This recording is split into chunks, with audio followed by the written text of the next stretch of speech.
under the British, and Nigeria is the Nigeria is largest rich. black population on earth, Betty. Should Because the British Nigeria be a created leader of the Nigeria. black world? Nigeria's got a lot Betty, of money. Betty, answer me. Should Nigeria be the leader of the black world? They reckon that Nigeria is That's going to something explode financially. Really, Should Nigeria be the leader of the black world, Betty? Nigeria is the largest black country on earth. Betty, shouldn't Yeah, but you could Nigeria? say that about Britain. Yeah, Yeah, but you could say that about Britain. I do. I say that to you every day about Britain. You there you argue go. against me. You Nigeria argue is against me. I think there is a big. I've always Wait, hold on. held When we're down arguing these points by about the Britain, I you argue for agree the with haves. you. I There's argue big for the have-nots. disparities between the This top is the and the whole bottom. mad thing about this. Yeah, and you guys are even dare to open your lips and call me anything anti-British and all that. Yeah. I've been arguing for the have-nots inside here. No, more you've than been you arguing guys. for the rich to pay more tax. That's a different subject. Yeah, and that's for the haves, and you're capping for the haves. But I don't. But I have never have-nots. said that there isn't a disparity between the rich and the poor in this country. Yeah, and you argue against me when I'm saying that the rich people should pay more taxes towards the public service. Yeah, I don't think that's the Happens solution. in every other country. That doesn't mean I can't see that there's poor people in this country. Don't be ridiculous. Don't worry, Trump policies will get to Britain soon if Nigel Farage gets his way. She will be one of those poor whites begging and say being on YouTube saying, I'm sorry, I'm a voted poor for white. that man. Yeah.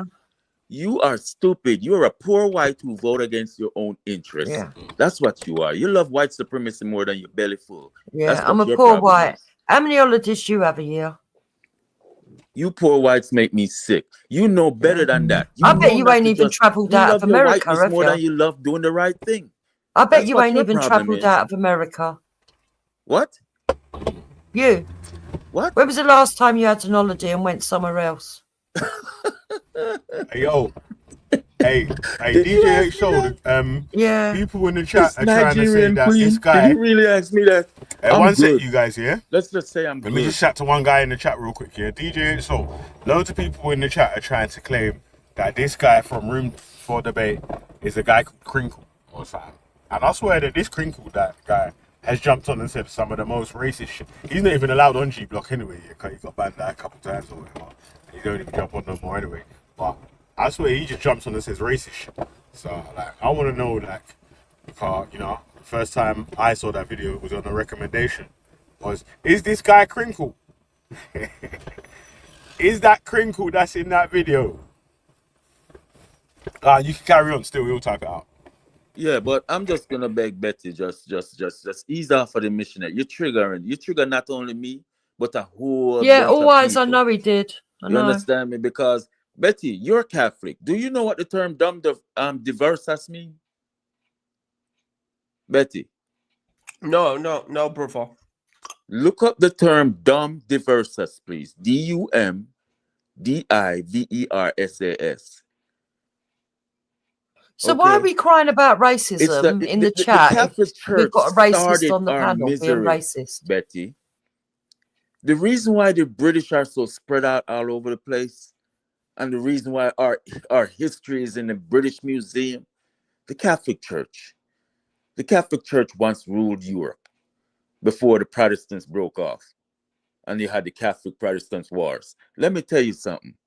These Christians have been a thorn in our ass, Betty. They took everything from us. Everything. They're not your family.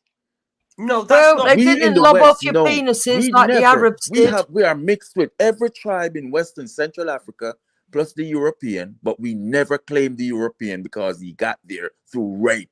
We never claim rape genetics, Betty. That's rule number 1.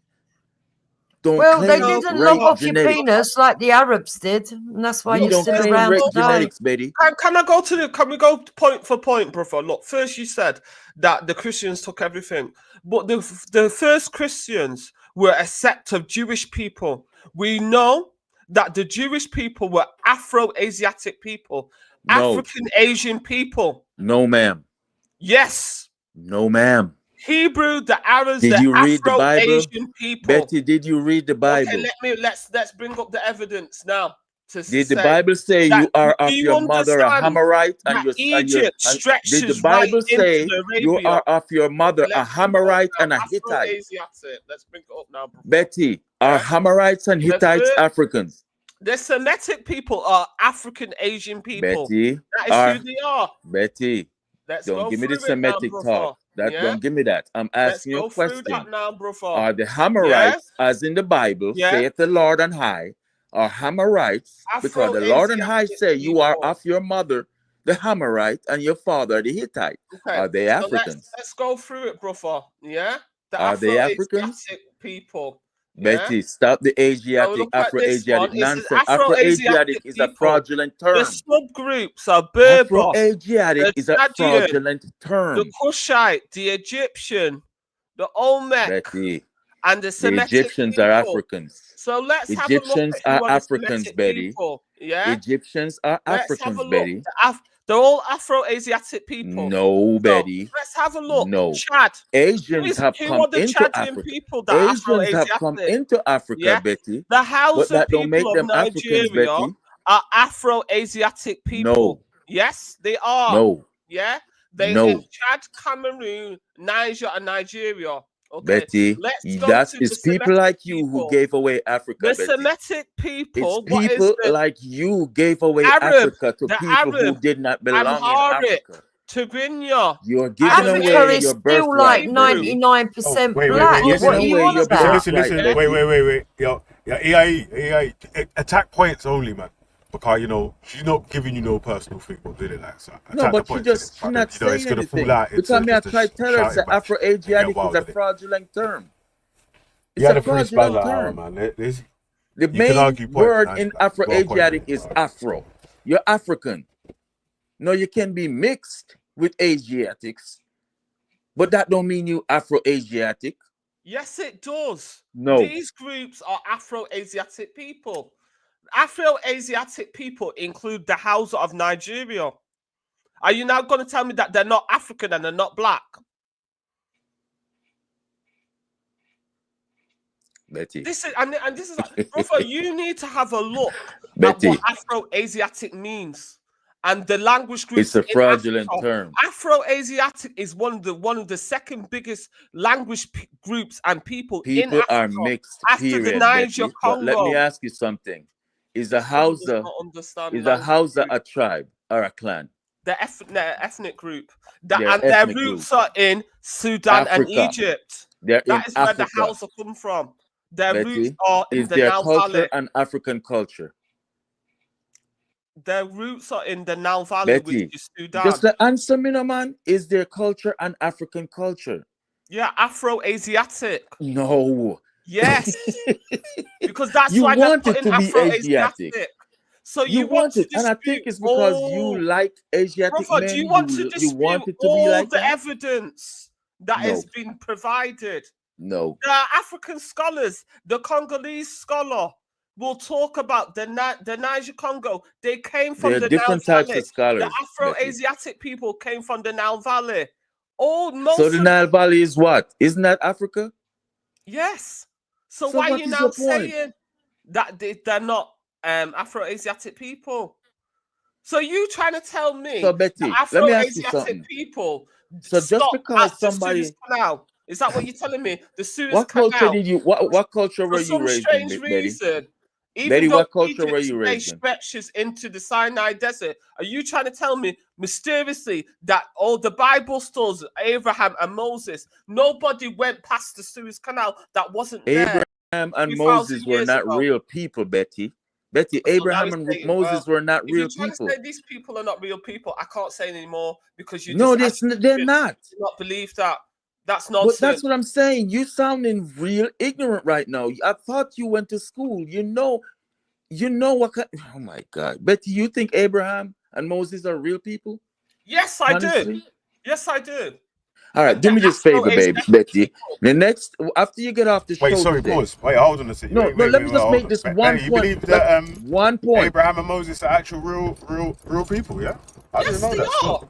Yeah, Oh I just found out this today. I didn't know that. Still, man. God damn.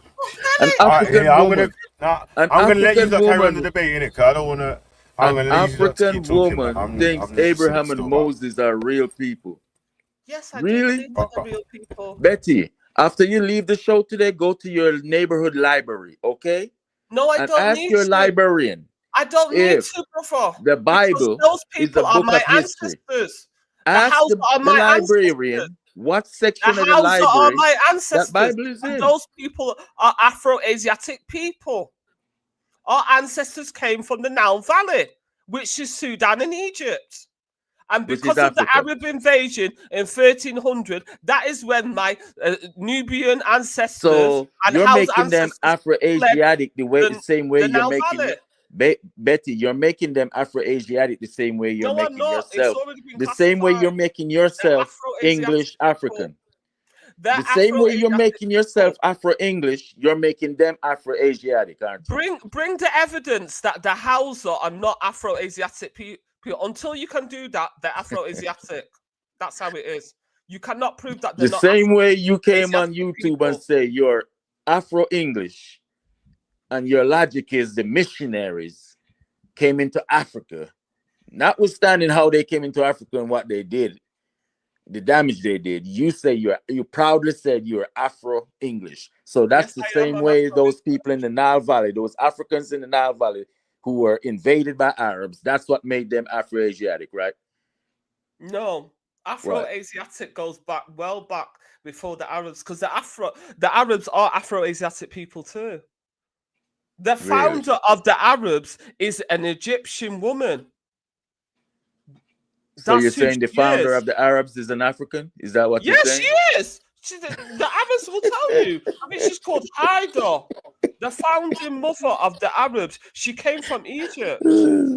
They will tell you that. Do you know what an area of confluence is, Betty? Do you know what that area known as? Do you know what that area where the Suez Canal, where Israel and Egypt meet? Do you know the history of that area going back millennia, where archaic humans were going back and forth? I don't want you to say it. I want you to bring the physical evidence that the Hausa people and the Arabs, that these people are not Afro-Asiatic people. You cannot prove your thesis. I don't want to hear about. You're not just going to tell me, Betty, because prove you your think thesis. you think Abraham and Moses are real people. So I don't think I can prove anything to you. Go and prove that these people are not Afro-Asiatic people. Where is your evidence? Hey, Betty, what are you saying that you could be related to Modine slightly? Modine? I already know. Modine's I cousin already know, because most of my ancestors came from Kenya, so I already know I have Arab ancestors. That is, it's not here. I thought you were West African, Betty. It doesn't matter, because the Britain, Kenya was a colony of Britain. They moved Somalians and Kenyan people to Nigeria. That's fact. They moved South Africans to How Nigeria. did they move them? Did they move them willingly? Betty, did those people willingly up their lives and go? Or did the British drag them there? Or not? That's what happened. So that's the problem. You're using that to make yourself. It doesn't matter. British. And another thing is, Betty Betty and EIE. Pause for 1 second. Let me read out what Kane Blacks just put in the chat here. He said archaeological evidence suggests that the Hausa people have inhabited the region of northern Nigeria and southern Niger for thousands of years, predating the arrival of Islam and Arab influences. Well, that's not true, because the Hausa are not thousands of years old. They're only dated about 1,000. I think they're saying about 700 BC. They're not thousands of years old. That's a load of nonsense. So let's talk about who the Bibio are. This is my mum's ethnic group. They are what they call a semi-Bantu ethnic group. Their ancestors, some of their ancestors came from Kenya without the British help. So you need to know who they are. My ancestors from Kenya basically came through Congo, Cameroon, and Nigeria. And no, Betty. You say Kenya. Didn't Spice Girls make a thing called? About that. Which part of Kenya? Because you claim you know who the Kenyans, who are the people of Kenya? The Somali, the Maasai, the Luo. That is why when I do my my DNA, I get Somalian, I get Luo, which is Bantu, I get Arab because of the Arab invasion. All these people are my ancestors. So we're not gonna play this game, bro. Yeah? Come on, prove to me that the Hausa are not. He'll be back in a sec. His reception dropped out. Oh, he His dropped out. reception. Okay. His phone died. Okay. Okay. He'll be back then. Probably I want to charge up still. I don't know if you want to go back to what you was dealing with troops and reviewing the Tommy stuff and all that. Yeah. I don't know if you want to go back to that still, but like, or if you want to carry on this direction of conversation The for a minute. brothers dropped in. Oh, he's gone now. Yeah, no, he's out of it, man. He's like, oh no. If we're going to be talking about bringing back the minerals, alright, yeah, he's back now. If we're talking about bringing back the minerals here, then, you know, Asket is involved in it. Yeah, once the minerals dropped out, then him gone. Alright, it said, Yoruba people have been in Nigeria for thousands of years. The name Yoruba is new. They were the Oya before that. Yeah. The Yoruba is Do you know what the actual translation of that is? And I'm not even joking. What is it? Oya. It means no. Do you know what it was? Witness was telling us about this before, you know, on 9th channel. It means deceitful bastard. Yeah, it's not really a good word, is it? It's a corruption. No. What's that? People that call them Yoruba couldn't pronounce the name in the Yoruba language. Yoruba. It came out as Yoruba, and it's not what the Yoruba call themselves. Yeah, exactly. Yeah. It's disgusting, isn't it? I know. It's one of those things. Man, yo, you there? You can hear, yeah? Which one's working, man? You got 2 accounts on still. But if I put them both on and you start talking, it's going to go mad. It'll make it sort of mad noise like that still. Yeah, I'll mute the other one. The one you are muted on is up. Theo. Yo. Yaga. Banga. Yo, he. Where you there? You can't hear me. Yeah, you know what? Yeah, Jamaicans don't pronounce H's in it, but they pronounce a H in front of the he. So that he. You can't hear me. But he's not talking. Can you hear him talking, or is it just me that can't? No, he's not talking. He's not talking. Yeah, I can't hear him either. So I just want to say this is Theo Benga. I think his name is I don't know, Theo. It's called Theo. He's from the Congo. He's an African Pan-African scholar. Yeah, he's a Pan-African scholar, and he says we've got another Pan-African scholar about to jump on the panel. Congo and the Pan-African scholar named Marcus. We all came from Sudan. Good afternoon, everybody. Can I just have 2 minutes, Betty, before the serious debating and topic starts? Really briefly. It's the first day of spring today, and it's a beautiful day. I had a night away last night. I've come back this morning, or late afternoon, late morning, early afternoon. I've cut the back lawn, the front lawn. All I'll say is, the fellow ice lady on panel, your voice, tone, and decibel at times. I've caught the back end of your, let's say, aggravated, irritable conversations with Sir Khan. It's not conducive to a woman that apparently leaves the house and gets off that sofa. Join me, your fellow ice brother, in that sweet, sweet vitamin D Jupiter. You're very irritated, I can tell. Just like Luke, just like I Danny get up Jones, at 5 just o'clock like in the Bill. morning, do my You're chores, also have the rest of the smoking day too to much be a cannabis lady of leisure. paranoia. And next month I shall fly into the sun while Ah. you're sitting indoors on your Very ass on good. your PlayStation. Very good. See you tomorrow anyway. You're an angry, angry woman. That's all anyway. Happy spring, I everybody. just talk like South London women. That's not very You're a lady. thicko. That's not very gentleman. From the scholar of Top of the day to you, Ice brother. Anyway, happy was spring, everybody. that was well deserved. Hey, Marcus, wait, hold on a second. Hey, wait, Marcus, hold on a second, yeah? Yeah. Someone's asking me a question and saying that, are you related to Bleeding Heart? Because one of the sons has got a sort of canny resemblance, like. Are you a So fucking can joking? you squash the rumor and just let us know that you are, or you? I'm as is, related is, to is, Bleeding you Heart is. I'm as related to Bleeding Heart as Nin is also related to Bleeding Heart, and you can take that with a pinch of salt. That will make sense to some people, but if you want to believe that, you'll go ahead and believe it. But anyway, I'm going anyway. Yeah, Have a that good makes day. perfect sense. Yeah. Amen. Don't make Amen. perfect Hallelujah. sense. Who's Alhamdulillah. Nin? Do you know who Nin is? God bless it.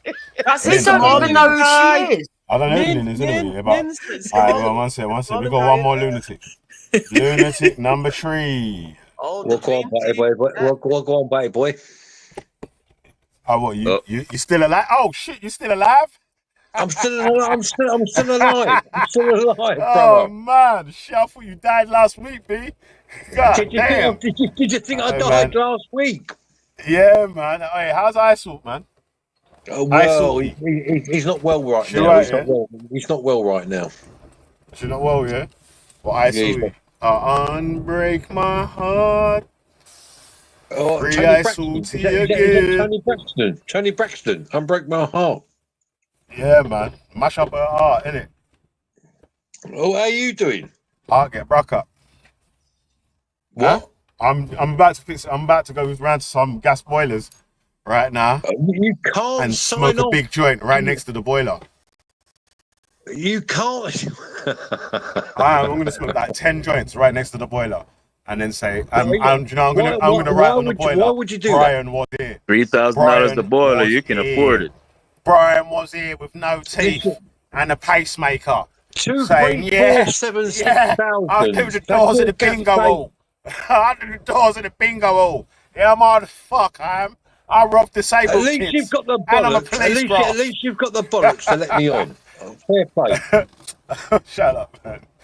Hey, brother. What, you can't sign off for for in your boss's name, You know what's funny about you guys here? You know what's funny about you guys here?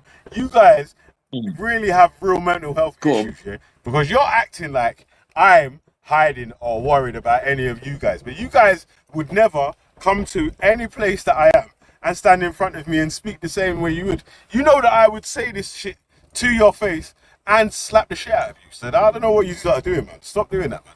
And stop pretending I believe you would turn up. I believe you would turn up, but you couldn't slap the shit out of me, man. Come on, bro. Let's be real. Man. I'll ruin your dentures, man. And obviously you're like Billy, like my dad's age, innit? So I'll allow you, innit, man. I believe you would turn up. I'll allow you. No, I'll bring you to the pub, yeah, and set some old man on you. Billy, I'll take you to dark waters. I'll bring you to the pub, yeah, and set some old man on you. Yeah. Billy, I believe you would turn up. He tried to rob your wallet. Can I just finish? I believe you would turn up.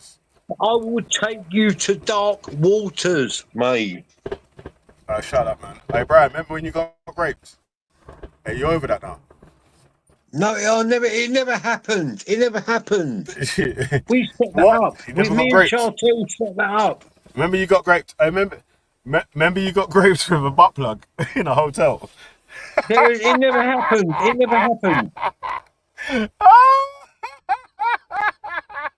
You was eating a crisp and bacon sandwich while you was telling us about how you got raped and that. We're like, God damn.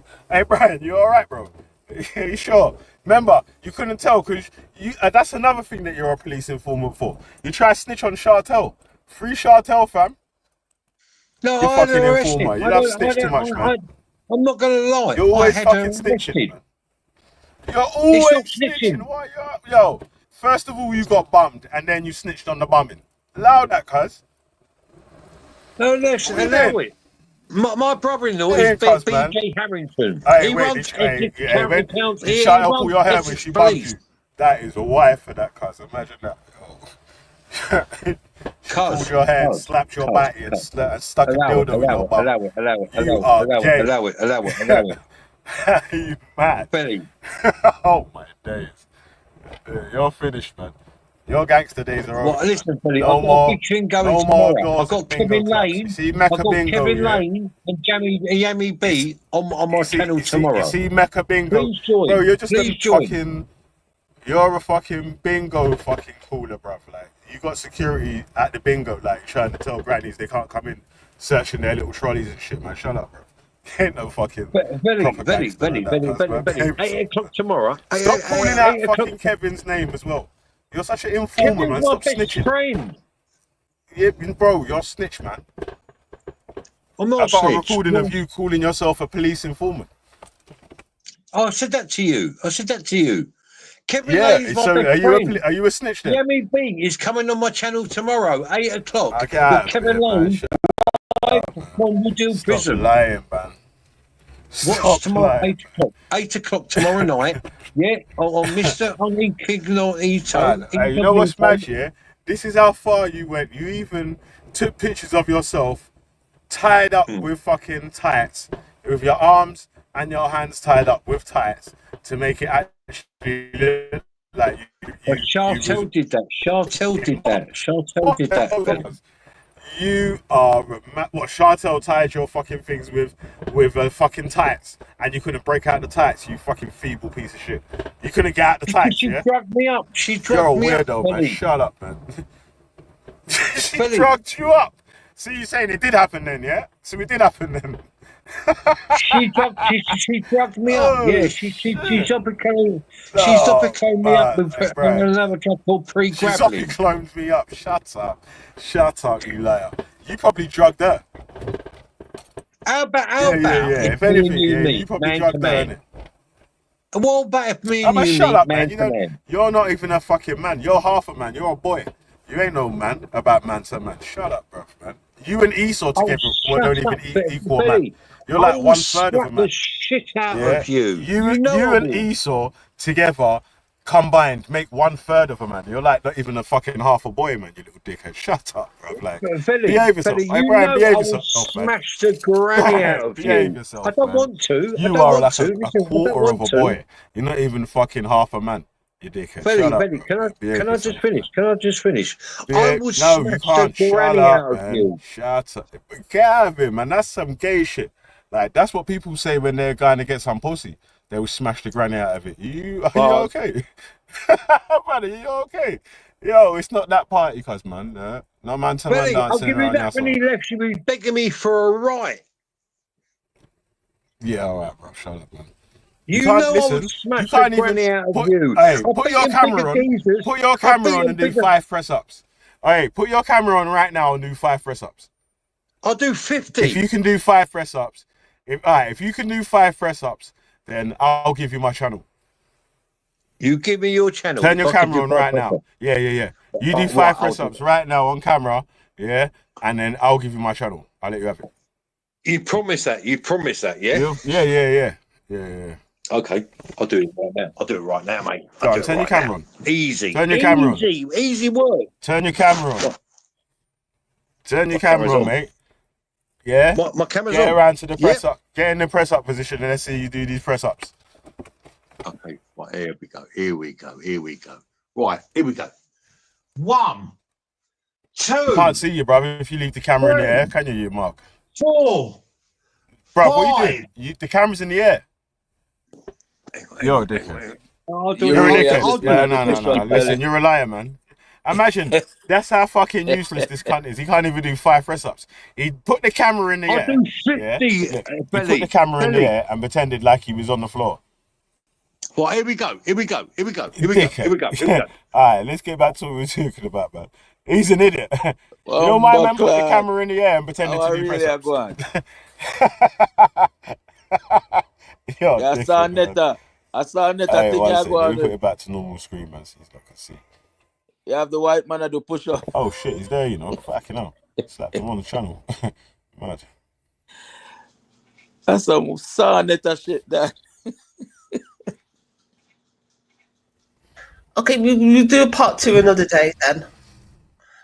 Yeah, should we just leave it for now? Yeah, I'll just leave Let it. me I'll get stop this sharing. done, man. No, Betty, but you have to understand the All right, then I'll speak to you science, later. Not See religion. you later, tubes. Bye, everybody. Yo, is it back to normal? Shit, I think I fuck up your show, baby. Right, damn.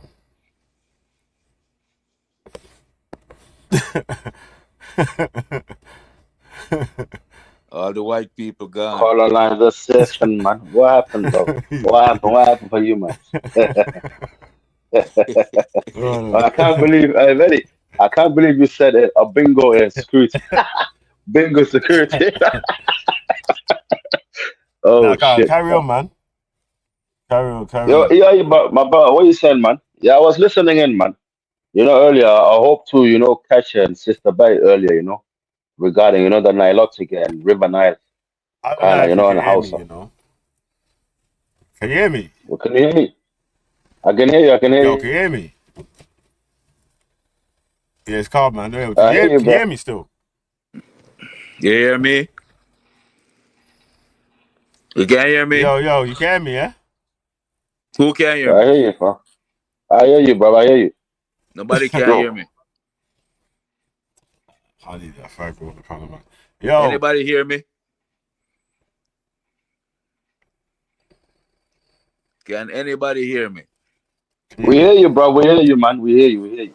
All right, where did I say about the Nilotic now? So you agree with Betty? Yeah. No. Are you mad? Yeah, never that, man. But you know, one thing I was gonna ask her, the sister. I must What have a about the delay, cuz, people because from, I can hear what you're saying. you know, Delay. from Yeah, I Burkina can hear you, Faso, but Mali? I've got delay. Let me restart. Yeah, we hear you. Hear you properly, really, man. We hear you properly when you're talking. So, but yeah, man. You know, I was gonna tell you something. Obviously, war was happening in Africa. You know, tribe against tribe. But obviously, what you said, yeah, nobody invite. You know, when we gave the Red Coast the land in Elmina Castle, nobody told them to build a castle in Elmina Castle. You know, nobody told them start the Atlantic slave trade. You know, so when you're hearing people saying your people sold your people, right? What do we sell from? We might be selling coconut. You have to tell them like that. We were selling coconuts. When people say that, that's getting me like. I'm coming back from Brother Askety since we want to Yes, go. sister, we're going, sister, man. I was gonna address you as well, man. Step outside. Yes, sister, I was gonna address you, you know, regarding, you know, you said something about Kenya and Kenya. and like a lot of people. You have to understand, Kenya, they don't really have an indigenous tribe to Kenya. Everybody came from somewhere else. They're saying the Maasai comes from Kenya. The Maasai came from Nilotic too. The Nandi came from Nilotic. Kikuyu are mixed people. So when you say you're Nilotic and you say you're from, so where you originally from, you have to ask yourself that question, because some of the people from River Nile belongs with Uganda. You know that, innit? Some people belong with the Sudanese. Yeah, And the I rest is just just wanted to bring the brother, Dr. Theo from Congo. He's a Pan-African scholar. This brother says that we all came from the Nile Valley, except the Khoisan, because they're the oldest. He says the Niger Congo, the Nilo-Saharan, and the Afro-Asiatic, they all came from the Nile Valley. Yeah, the original people of West Africa and Congo were pygmies.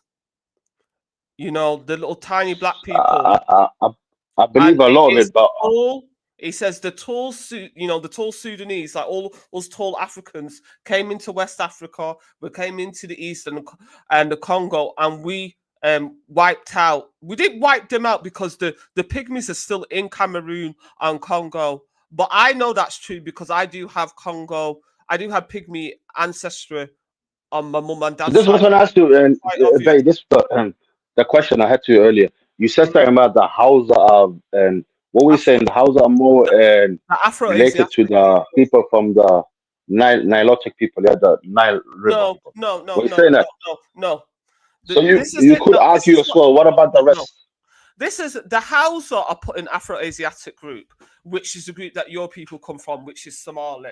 The Afro-Asiatic group includes Somali, the Hausa, the Hebrews, the Arabs, the Tigrinya, the Tigray, the Amhara, Amharic, the language that Jesus spoke, and the Berber. Hold on, just stop there. Just not disrespect. God of Jacob, where does he belong to? Because he calls us Hamite. Does he belong to our people? So when he claims, not to interrupt you, sister, yeah? A man like God of Jacob, do you hear what No he's saying? African is Do a you hear what he's Hamite. saying? No African is a Hamite. But he's taking the piss, brother. African is a Hamite. But you know this guy, because he hates Muslim, God of Jacob, and he's an ex-American soldier. He talks so much shit. Well, leave him at that. But what they're saying is Afro-Asiatic people includes you people, the Somali, which are the Cushitic people. It includes the Semitic people, which includes Tigrinya, Tigray, Amhara, Arab, Hebrew, and then Chadian. It includes Chadian people, which are the Hausa people, who are my ancestors too. But we don't, basically, we don't claim Kushite.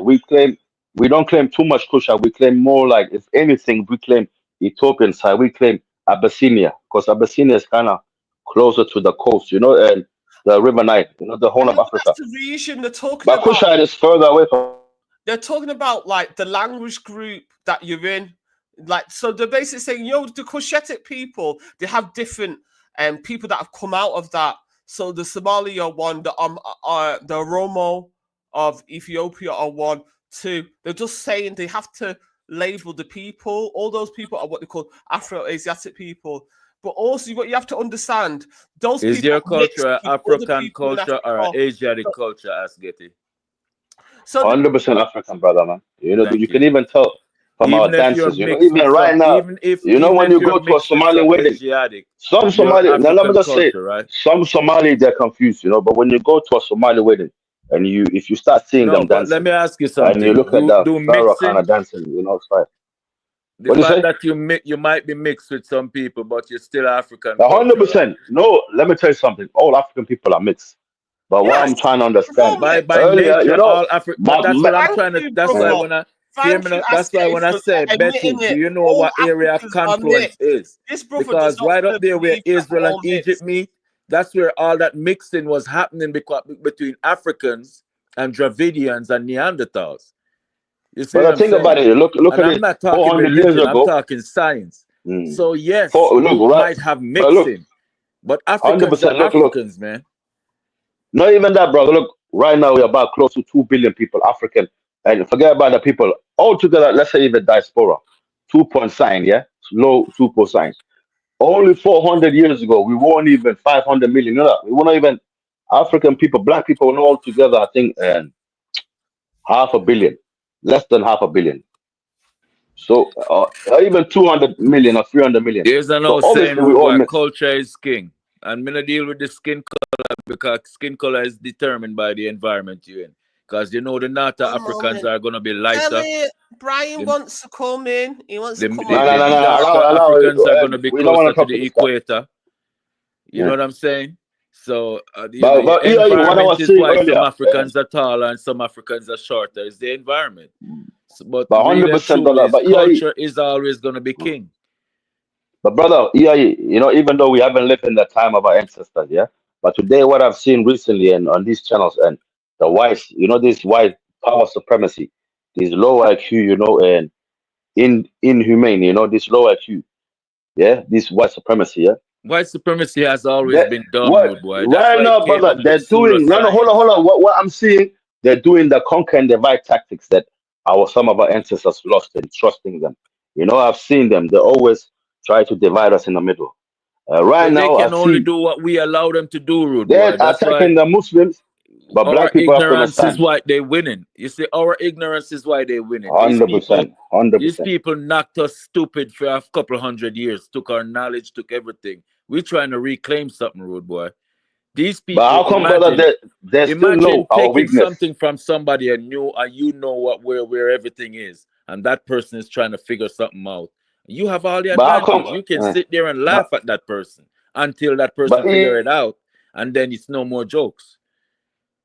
But how come they still know our weakness? You know what I'm talking about, weakness? They know how to, you know, push in when it comes to conquer and divide tactics. Right now, we all see what they're doing. They're pushing for let's go against the Muslim. But you can clearly tell, you know, all you have to give a couple of more minutes for them to expose themselves. Later on, it's the colored people. It's the migrant. But me, I'm about native culture still, rude boy. So, what you telling if you speaking to an audience right now? What will you tell the audience?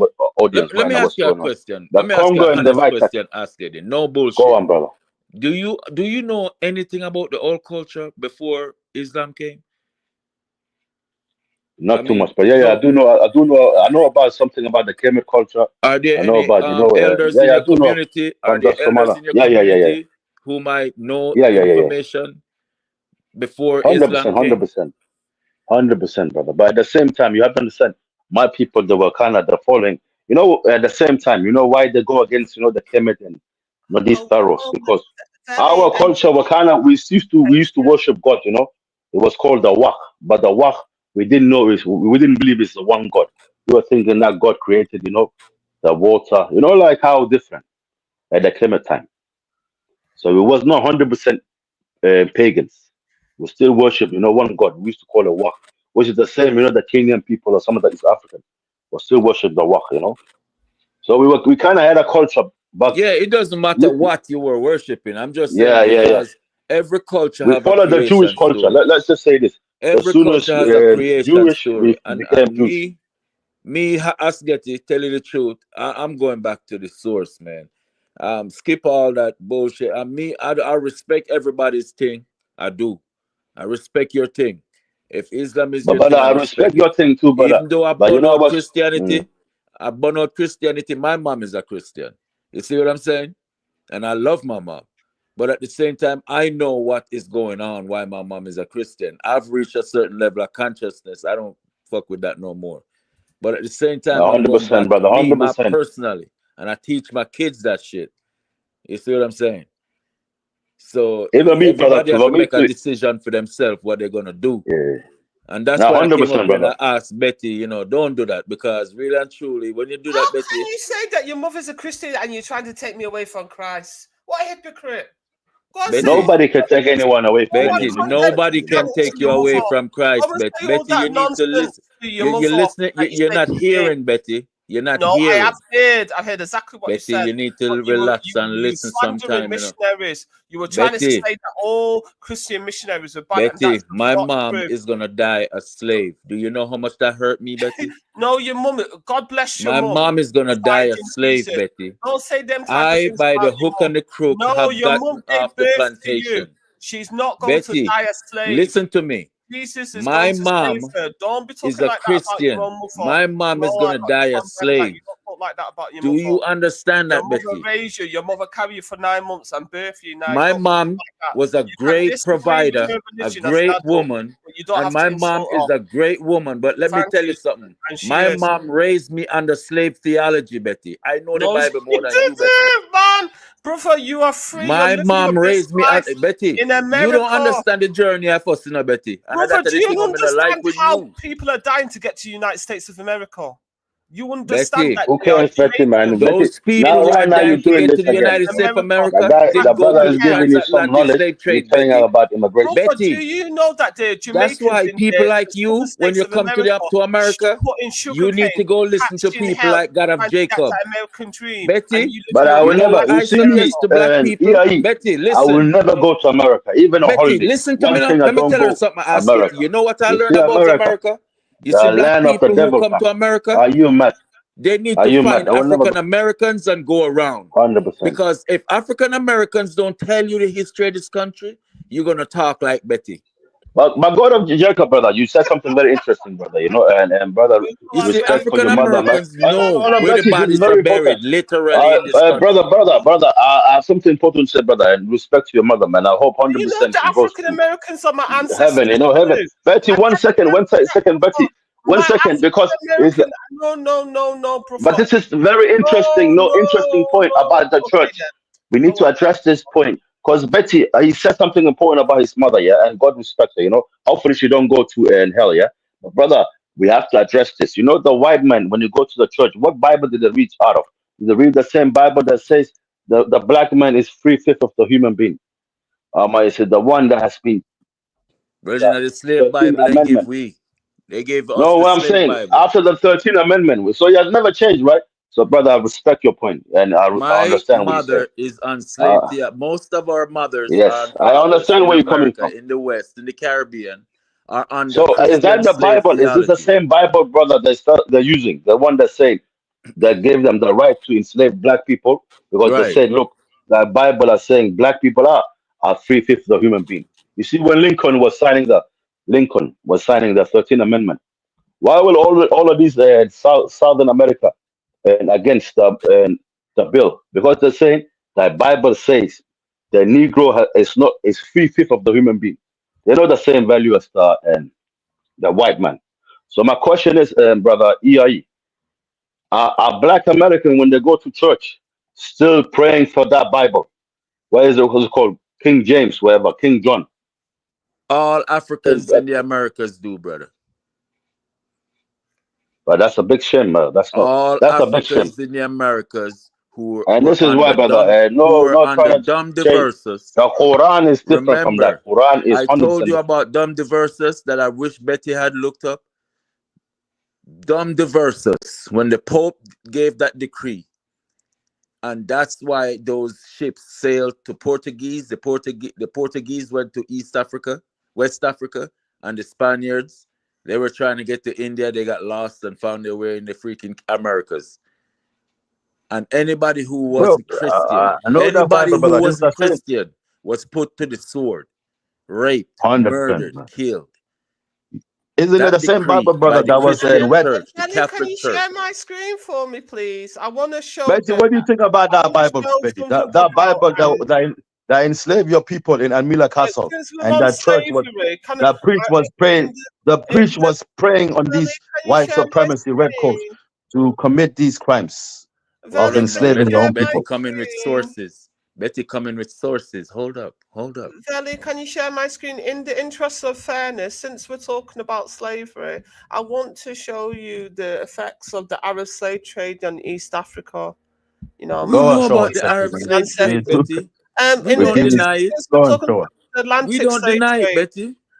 Please, can we just Show us, Betty. Show us the Quran saying that before he show black it, Betty, people do are you less think than a I'm human being. denying? Islam was forced on the people of East Africa via the Arab Betty. slave trade. I concede that. I know that. I bet you we don't want to listen to. I bet you don't show us no ever. Don't show us no receipt of this colonizer in a backside. We don't listen to no voodoo warrior, man. This Benin voodoo. Tell them go back to Betty coming the tree in Benin. Yeah. Tell her go back to that tree. Valley, Go and worship that tree in Benin. Betty got the sources. Straight out of Benin, you know. Straight out of that bedroom book in Benin. Yo, don't fuck with Betty. In London, you know. Betty got the sources. I think he's probably busy and he's probably in the customer's house with the Belly up on that boiler right now, man. Witchcraft in Belly up that on that bedroom. $2,000 bill boiler. So obviously we got the Arab, the trans. Why don't you read it, Betty? Betty, just read it. We're not addressing that point. We're addressing right now, Betty. Why is the Bible saying black people are less than human beings? To the 2025. The same Bible they're using today. It still says that black people are less than human beings. This is why I'm confused because I thought Betty liked the swarthy Arab guys, man. Betty, don't you still like the swarthy Arab guys? What swarthy Arab guys? I've never been out with an Arab. You don't remember you said you dated an Arab from North Africa, Betty? Oh no, you mean no? Oh yeah, what happened? You're talking about. Oh yeah, I know which one you mean, but he's Moroccan Arab. Yeah, that's like a Berber dog. That's a mixed person who's Berber. It's not Berbers the same. are Africans. Berbers are Africans. Berbers and Berbers are hold on. Actually, I wanted to ask you guys this question. Berbers, where they originally from, brother? Are they not from Sudan? They look kind of like Somali. Although they're a mix they're a mix of a lot of people. They're a mix of a lot of things, bro. But they look a lot like Somalis, bro. They look like Borawana, Somalis, Africans. Oromo. They look like Oromos, Oromos. They mixed with some native. They mixed with some native Africans too. Yeah. No, so yeah, this but they mix what you with got there, Betty? everything. What you got there? What you got there, Betty? What you got there? Can you read that out for us, please? We're talking about slavery. It's very a lot of times Muslim people condemn the Atlantic slave trade by the Christians, and that should be condemned. But a lot of Muslim people have no energy to condemn the Muslim slave trade. But who are you talking about? Arabs, Betty? Are you talking about Arabs? Why Muslims? I swear, I don't know. I'm a native culture person, so I'm gonna step out of this and let you Christian and Muslim debate this. He's talking about pale skin Arab, you know. Slave trade wasn't bad, but it was. It went from the 7th century up until the 20th century. Yeah, and this is a little African boy by the Sultan of Zanzibar. The Zanzibar was controlled by the Omarian. No. Don't go there. Don't go there. Because you have to stop there, Betty. Them Arab people from Omar, and they took over East Africa. yeah, and Yeah, but Betty, enslaved it many was the same Mali, coastline. But you have to. Bantu, Maasai, all these people were enslaved by them, and they converted them to Islam. Yeah, they Nobody enslaved. forced As you can anybody into see, Islam. this African boy's got change on his feet. This is what the Arab slave trade was. So this idea that the Arab slave trade was not a bad thing, it was, because it brought Islam. Okay, but stop there, Betty. Betty, stop there. Change, You have. Okay, hold on, Betty. You have to ask yourself this question. No, And You're missing and out it's on something. the people, they forced Islam on the East Africans, yeah. What year? What year Yeah. was this? What year? You can't tell us this. 1,300 years ago. It It's says got to be less. the 17th century. 17th Okay, century. thank you very much. Thank you very much. You got caught slipping right there. 14th centuries. The Portuguese came into the same land. Hold on, Betty. I'm just going to give you a quick insight to the history. Yeah, 14th century. They came into the same land. Tanzania, Zanzibar, Mombasa. Guess what they were doing there, Betty? They were unaliving, raping. They were raping men on men. They were forcing African men to rape their own sons. They were doing all of that shit, yeah? This was only a couple of years ago. There was 200 years before that, Betty. Yeah? Are you The same saying that Portuguese. are you saying The the Somalis Muslims came in. No, let me just are finish. you saying the Muslims didn't teach the Christians what was going on in Africa because they were there first doing the same thing? 100%. The brother, 100%. I'm not arguing with that. The Muslim, the Christian, the all. You have to understand, brother. The same caliphate in Saudi Arabia before our prophet he died, peace be upon him. All of these people were pagans, fam. They were fighting with the same prophet and the deen. No, none of these Arab accepted Islam to the literally after the caliphate, after maybe a couple of 100 years after the Prophet Muhammad has died, and a couple of years, Even today, we all see what's going on in Saudi Arabia and the Emirates. They got military base. They got the HMP, what's it called, and warship in the same land, attacking Palestine. So, but we have to understand, these people have never changed. Concede some points to Betty then. But you have to understand something, Betty, very Betty, important point. There's more black Muslim on this planet than there's Arabs. So you have to bear that in mind, always. Okay, brother. Because I can bear that in mind, but it doesn't mean Don't listen to these white people, This is a white man wrote the article. it doesn't mean that Kind I of have to under. agree with Islam. I can't agree with a religion that says you can have 4 wives. No, you cannot have 4 wives. It's not about 4 wives, Betty. What about Solomon? Is that the deal breaker, Betty? What about King Solomon, the Betty? deal What about breaker? King Solomon? What about King Solomon? How many wives did he have? He's dead. He's dead. Oh my days. So He's you dead. talk about what about Prophet Muhammad? But the Is he not dead? I believe that Islam is an Arab religion. That's what it is. It's Arab culture. It's Arabization. But what about Christianity? Christianity is from Damascus. But Betty, come on, you cannot say that. So you believe Christianity came from the white man, the Romans. In Hebrew, in Islam, Where did it come from? London. In Arabic, it's Arab culture. Where did Christianity come from? Scandinavia. The message in Arabic, and then you're not allowed to. Where did Jesus come from? Did he not come from Palestine? Hold on, Betty, you lying to yourself. No, there's no Palestine. You're saying Islam. So Judaism, where did it come from? Where did Christianity? They all came from the same land. No, bro. What are you talking about? The word Palestine means the land of the Philistines, who were Greek invaders. You're right. Nobody called it Palestine. It's called Palestine. Sorry, you're right about that. It's always known for Palestine. But what I'm trying to say, Jerusalem. We all know Jerusalem. Is it not inside that land? Yeah, Jesus is from that land. So when they're saying Jesus is a Christian, by the way, nobody know about Christianity. Christianity only Bible is a history. People originally know about Judaism and Islam. This is why, but when people heard, because we hear the same people actually in the Bible crucified the same God, the Christian Romans. So we have to understand this. No Christianity, and this type of Christianity that have changed, that you're trying to read out of, that black people are only 3/5 of a human being. No Christianity has come from Scandinavia, Europe, or Germany. It's all come originally from these so-called third world countries they're claiming right now: Syria, Damascus, and Jerusalem, Palestine. You know what I'm saying? He is correct, Babylonia. Right. No, Babylonia. Do you know about Babylonia? There is no Christianity without Africa. No, I've never heard about Christianity come from Oslo. Out of Africa. The only connection they have with Africa, you want to get involved with Christianity. Betty, the only connection they have with Africa is they came into Africa when they were hungry. We fed them, and then they turned against us. That's it. That's it, Betty. We fed them and they turned against us. The Bible is the most brother, anti-African book ever written.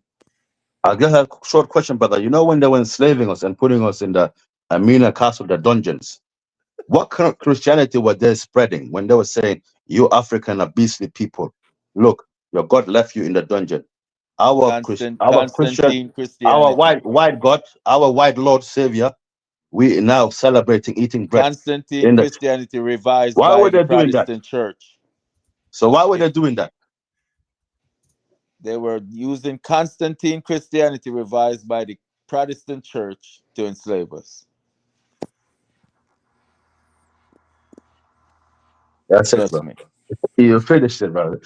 Question. Point set. I need Betty So to Betty, teach do you me some understand that, native Betty? Do you African understand where culture. the That's what I need Betty to do. Teach me some Can we native. talk about the castration of No, why can't we talk Africans about some in the Arab native slave African trade, culture, please? Betty? Can we I mean, talk about you the from the soil, castration? Betty. Come Can we on, talk man. about the castration of, you know, my African brothers and sisters in Islam? No. You're right. It might be true. Okay, Betty, do you know okay. of any of If the we say native that's African right, gods? oh yeah, Betty, we say okay. If we say that's right, and you claim you're Kenyan, what about Winston Churchill when he done to the Kikuyu people? Over 100,000 people, put them in concentration camp. At least 80,000 and over. We counting as Kenyan has been castrated. You don't want to go there, Betty. If you want to compare, What about the Betty, British? you do not want to compare 80 years ago. Betty. The same guy that won. Like, first and foremost, Kenya is not free because it has a British base. You can't claim to have freedom from Britain if you've got a British military base. Yeah, she's right there. That's not my business. Kenya. Yeah, she's Betty, right in my that one. grandfather had a British passport saying, and this is why I don't understand, you know, EIE and Betty. You know, our ancestors used to have a passport saying British protected of Great Britain. Yes. This is a lot of us. That's why we came over. So when we hear these white supremacists telling us go back to your countries and you know, and Betty just saying we've got 2 military bases, you know, in Kenya, Betty. Yes. And what they're known for, these British soldiers, and I don't hear nobody talk about it. They go there and grape young girls walking back from school and that when they're drunk, drinking in their pubs. Nobody talks about the British troops. You know what I'm saying? What are they known for? This is why that whole tribe, you know, that tribe that area is called Mount Kenya. You know, Mount Kenya. Wait a minute. The Ruto government's allowing, but this Well, we had enough, bro. Yeah, we had enough, man. No, wait a minute. Betty, you weren't here arguing earlier that the British government allowed No, Betty, you can't do that. But you really can't do that. No one asked me about that. So if it's the government that allowed the British to rape Kenyan women? Yeah, they did. They did. I swear, you're right, man. Brother, I swear. Those black They get bribery, man. Don't say too much, Betty. Don't say too much, but it's messed up, brother, man. It's messed up, man. It's messed up. Yeah, it's messed up. Really? Is all the British Kenyan men soldiers raped responsible for allowing Britain to have a military base in the country and let what are you talking about? What are you talking about, Betty? That's a hell of a reach. How can we be responsible? That's a hell of a reach just to blame the Africans. So these Kenyan men don't take any responsibility. That's a hell of a reach just to blame the African, Betty. That same colonizer, brother, he's shooting our alliance, mate. You know, I can't believe Betty reached that high just to blame the Africans. You see the same elephant, you see the same red coat man. He can come and build a military base. The African man is holding his rifle to go and hunt elephants, like he's playing golf. Telling me about white man. That point of that Kenyan girl that was raped. All right, all right, Betty? Let me ask you then. Would you find it okay for the Kenyans to rise up and destroy that British base? Yeah, why do I care? Britain should have a base in Kenya. It's not my fucking problem. They should not. I don't care, Britain. If talking Kenya about one is base, bro. free, why does He's talking about one base. That's about 5 bases, bro. That's 2 million UK bases, 3 American bases, 1 Chinese base. Even India is there. I think Canada, the whole of United Nations is there, bro, in Kenya. Only because of the Red Coast. You have to understand, Betty. What you know the Red Sea? So who's the neighboring Red Sea? Yeah, I know. And what's going on in Yemen at the moment right now? Because has lots of bases in the Djibouti. The Somali and the Afar, is it Afar people? We're talking about right now, and you know, with Yemen right now, because with the Houthis, I don't want to say too much, but what we see right now, after the Somali pirate is gone, you know, the Somali pirate used to give pressure. They used to give pressure on these vessels, these vessels. But the Houthis, since the war in Palestine, they're saying, "F this, we're gonna," you know, that whole route, we're gonna disrupt the whole route. That's why they've been disrupting for the last 9 months. You know, America have lost trillions. You know, you know how much trillion that goes through there on a yearly basis. Because you have to remember, all that trade that comes from Asia goes through Africa into Europe. First and foremost, we have to condemn And the other way around. Israelis doing to the Palestinians. It's wrong, man. It's wrong. You know, it's wrong what they're doing to them. And then Do you think Grooming Robinson cares about Palestinians? Grooming Robinson. Grooming. Oh, Tommy Robinson. Well, I'm not really a Tommy Robinson fan. So no, I'm going to ask you something. Betty, you are very clever and very. I know. I pray that I think we might be not far from the same age, but I know you're a very knowledgeable person, Yes, what do you see from these Grooming Robinson, these grooming psycho mode and fans, Their tactics they've been playing. No, hold on. For the last couple of years, their tactics from you know, being against PLM now, and now the kind of thing that because they got hold on, because they got the savior Donald Trump in power. Have you kind of seen the thing like now they're like in a higher horse? They're like the thing that they're somewhere now, like they're finally getting the country back. Even the same people who say we are CivNaf, we're not really racist. The far right is the far right. We're in the middle, remember? But these people are the same people now. They're against the migrants. Remember? Hold on, Betty. These same people, don't you remember they were never against migrants or skin colors? But what do you hear from them nowadays? I want to ask you, do you not hear Syrian child, African child? Some of them are saying, you know, our ancestors used to be conquerors, used to be invaders. You know what I'm saying? They're literally telling you who they are. So what do you think about that? Supporting people like that and their agendas. But Asketty, do you appreciate what Tommy's saying in terms of the establishment, in terms of free speech? What establishment? The establishment can shut you down, yeah? He's the establishment himself. What are you talking about? Why the establishment is shutting down Tommy? Do you know why this establishment is shutting down Tommy, though, Betty? Do you know abusing children is as common as jug hair? It is in their culture. British men used to sleep with their children. It is in their culture. The establishment is shutting Tommy down because the establishment know that whatever abuse is happening in the Muslim community, it is far less than what brother, is going on you're in the right, wider brother, but I think it's more than English that, community. Man. I think it's the more than that. white English community is doing way more abuse, and I promise you. 100%, brother, 100%. But I think it's more than that. I don't think the government, you know, you have to understand, Tommy Robbins and these people, they never been to school, brother. They don't know how to method acting. They don't know how to act, bro. They're not politicians. These politicians know this. Do really small England and this small white nation that's been lying to the world, who now controls majority of the world's, and when it comes to fighting power and stuff like that, and strength, really want beef with the 2 billion Muslim. So you have to understand this, Muslim people, bro. It's not that we got Muslim nation.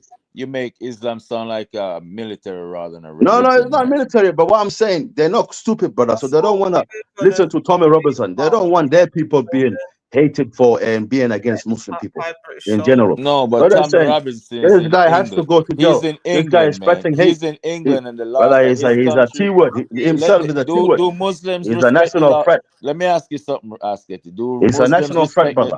Do Muslims respect the laws of the country? Because I know that's some people do. Some people, everybody is individual, brother. Islam, you respect the laws of the land, right? We have to respect the law in the name of Islam. If Tommy Robinson come to Somalia and try that shit, you know what's gonna happen to him. Now, brother, you have to understand. Somalia, brother, is a war-torn country. Some people don't have food. No, but even if he go to Saudi Arabia, if they see a Mazungu walking down the street, brother, if he go to a Muslim country, we're gonna have to. If he goes to a Muslim country and try that shit, what happened to him? He's not gonna get too far. Oh, thank you, and rightfully so. But he's in England, my brother. You see what I'm saying? Brother, He's in England. we're talking about the establishment. What I'm trying to say, we're talking about the establishment. Establishment can't afford to fight against or make a whole religion, you know, a whole religion. Well, they're as wrong hatred. for that. Like I said, they're projecting. We know that far more abuse happens in the white I'll English play that video community. on Tommy Robinson, the grifter. Like, because since you want to talk about Tommy Robinson, I'll play that Tommy Robinson, the grifter video. For Play. I swear, he lost so many supporters, innit, over that exposure sign. But at the same time, I was gonna say something. I don't really believe this Tommy Robinson is in jail. You know, I think this guy is somewhere. He's sitting on an island somewhere, gay defended by the establishment to conquer and divide. You know what I'm saying? Dividing tactics. You know what I'm saying? I think. I don't really think the way I look at it, brother. I think they you know the know way I he's look a at it. lightning rod. No, hold on, brother. We all know the prison. You know, some of us been to jail. There's no way. There's no way the government or the prisoners, the prison officer is gonna allow this guy to starve in jail. Are you mad, brother? You think the one media allow this guy to go on hunger strike? Nah. You know when you go on hunger strike and you become like a hostage. You know, the prison now. No, but the thing is, Tommy they're not knows gonna watch his this guy worth kill right. himself Let me of tell you starving. something, Asketti. The one I hear, Tommy Robinson knows only his eating worth right now. tuna The worst fish. thing for the British government is for Tommy to get hurt in jail. That shit would cost. That's what I'm saying, brother. He lives in an open prison. He's playing games, man. I'm telling you. He's 100%. kind of This holding guy the is prison guards hostage, like I'm gonna go on a starvation thing. But he's they know lying, they can't bro. afford to let him starve. He living like, you know, them Norwegian prisons. You know, Norwegian prison when you have swimming pool or everything. You know, in So Norway that's and probably Denmark what and they're that. doing to keep him You happy. got swimming pool in your room. Yeah, Even they're you have probably your own doing key. all that You shit can to go keep and him come back. happy. I swear, I've never seen prison like that. You know, where I came from, Denmark and that. Some prisons, yeah, they give you the key. Something, you know, when you go to certain stage, they tell you if you leave the country, we're gonna catch you again. We're gonna bring you back. But there, brother, you have swimming pool, you have internet, everything you want there. And this is what I believe. Tommy Robinson, he live in one, you know, them open prisons where probably his family lived. They put his family somewhere near. There's no way this guy, brother, this guy lives on a tuna fish a Tommy day. There's Robinson no way. is bad for business, bad for Britain I trying see to he's eating project tuna. itself. Britain is How trying is to that? project itself on the world. Tommy Robinson is bad for business. I don't think you know the reach Tommy had. Okay, Tommy I'm going to was play reaching low key across the exposes sea. Tommy Robinson's links to Israel. It's only 7 minutes, so we'll. Oh, yeah. Pick up this guy. Oh, Betty, before you start, I saw this guy a week ago, you know, in my Hayes town, you know.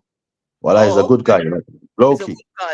Yeah, But Let me he's ask you hiding. something, Betty. Are you He for or doesn't want to against show Tommy? his face. He doesn't show Betty, his are face. you for or against Tommy?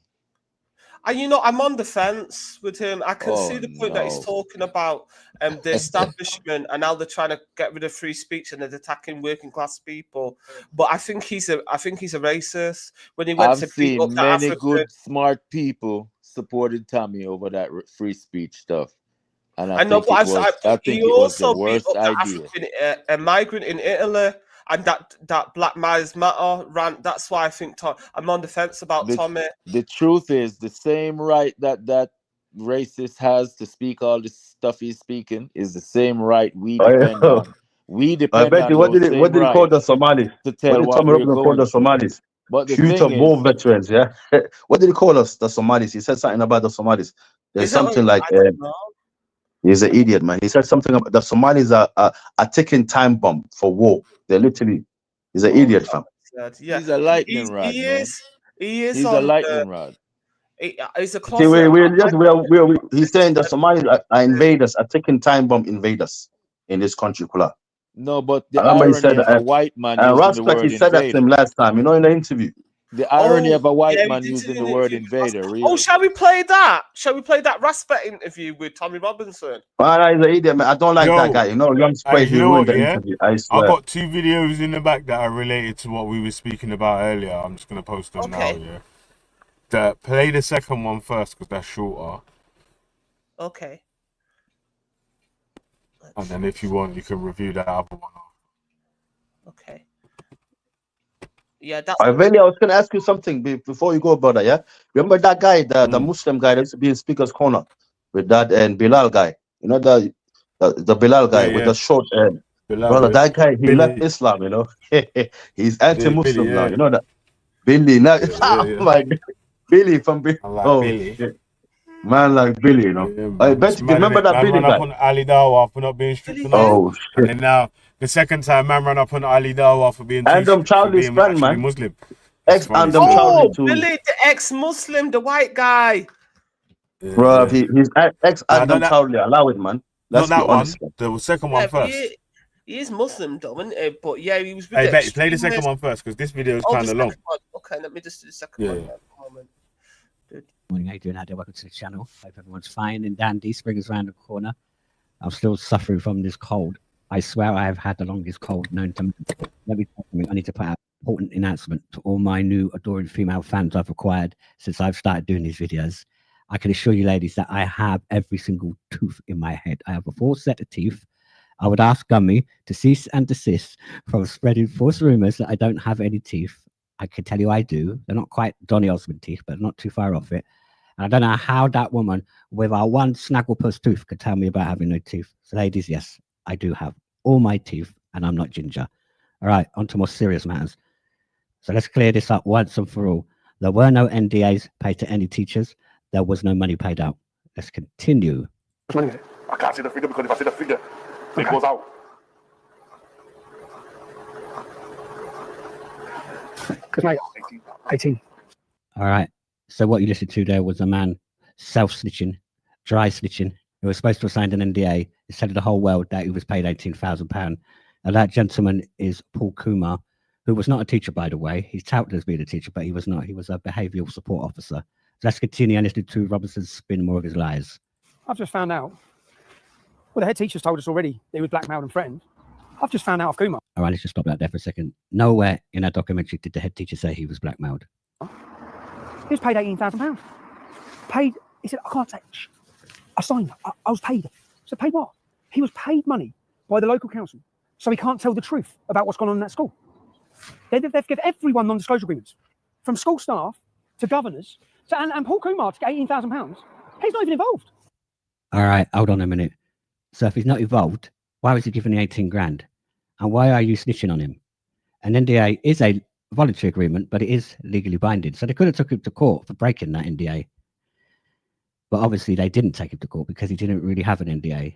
The man seems to be a fantasist to me, but it is what it is. I don't know what he got 18 grand for, but he definitely didn't get it for this Kirkley school incident. Let's continue. If you live here, if you live in this area, your tax money, he's got 18 grand. What must the head teacher have got? He must have got 6 figures. How much money have they spent on this lie? We put in a freedom of information request to Kirklees Council to find out exactly how much they had spent of taxpayers' money to get the silence of their staff. They didn't answer the first request. They avoided the second. Only when we sent them legal letters, because they have to by law answer these questions, did we get our answer. All right. Now what you're looking at is an exit payment from Kirklees Council, which covers the whole of the council and covers all ex gratia payments to all staff and all departments. Nowhere on the exit payment download does it say anything about NDAs. Now, this is not a response from a freedom of information request. That piece of text he showed you before was just something that he's cobbled together. It looked like a 5-year-old could have done that. Let me show you something, people. All right, this is, let me just stop that for a second. This is a genuine freedom of information request reply from Kirklees Council. Now, I'm not going to read it all out because it is rather detailed, but I am going to play it and you can go through it at your leisure and you will see that the request asked, was there any payments made? Were there any NDAs signed? And the response was no payments were paid and no NDAs were signed. There were no agreements over the incident between Bailey McLaren and Jamal Hajazi. So what you're looking at here is a genuine freedom of information response. And respectfully, allow me to ask, what's wrong with an Go away, indigenous man. person not wanting foreigners in their country? So What's as I wrong said, that with was a genuine freedom of information request response from Kirklees Council. What's wrong with an indigenous person not wanting too many foreigners in their country? Respectfully, Yeah, they can do that still, but this is like just to prove that the points being made earlier in the feature length fantasy movie. A lot of lies were told. You know what I mean? Like, so this shows that one of the lies that was told. And guess who's The making this Statue video? of Liberty Hey, said, wait, give me your poor. Wait, hold on a tick, yeah? Guess who this video is made by? The person that's speaking in there. Who's that talking? That's not me talking. That's the English number one native. sellout. An It's a English local, man. native has made this video to speak about another English native that is speaking about foreigners that live in the country. Yes, and may I Checkmate. ask the question?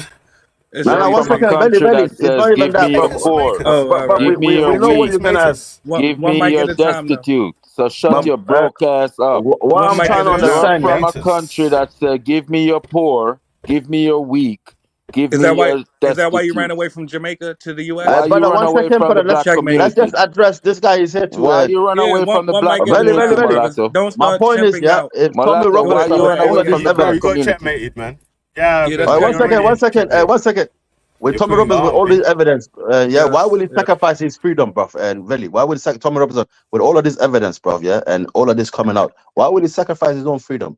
We all know this guy. I swear he's got children, right? for He's the got brand. children. It goes for He's the got kids. brand of being some sort of guy that's against the system, or the system's against the guy, Yeah. and rah rah rah. But obviously anyone that actually looks into it, yeah, and says, maybe there could be some, because if the system was just against man, yeah, and what man was saying was the truth, I would actually be on the other side, innit, and saying, no, what my man's saying is the truth. But when you look at the court evidence and so and so, then it doesn't go with what he's saying. Like, why not take up arguments? Bro, stop here. Why not take up arguments that, hold on, why not take up arguments here that have like evidence behind it that's strong, that you can actually prove your point on, instead of taking out arguments up that This you've is already what been I'm saying, proved is but false. he's getting defended, man. He's getting protection, bruv. I don't want to say him, but the Z people, man, the Z people, Jerusalem. And this is what I believe, bruv, because that guy, he does this knowing that he doesn't have.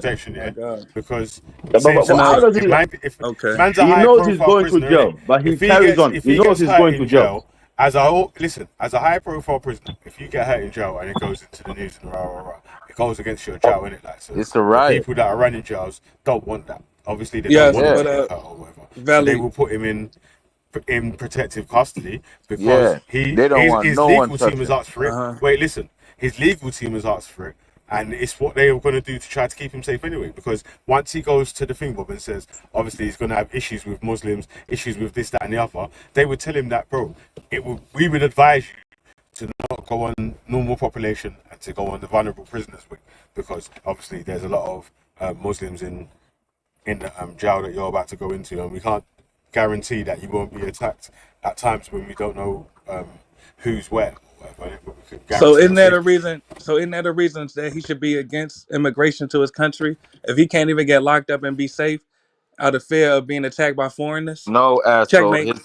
His country is a colonial power. That's checkmate. Former colonial power that has responsibility. English Muslims, you donut.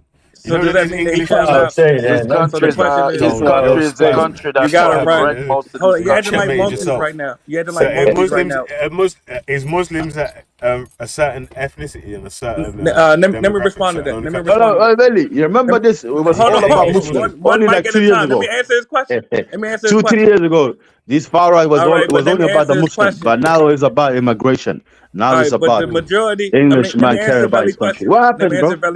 Was it not about the majority of Muslims in the UK are not British? Checkmate. Islamophobia. The majority of Muslims in the UK are not British. Checkmate. Yeah, but listen, checkmate. The whole point was, yes. So should he allow more immigrants to his country?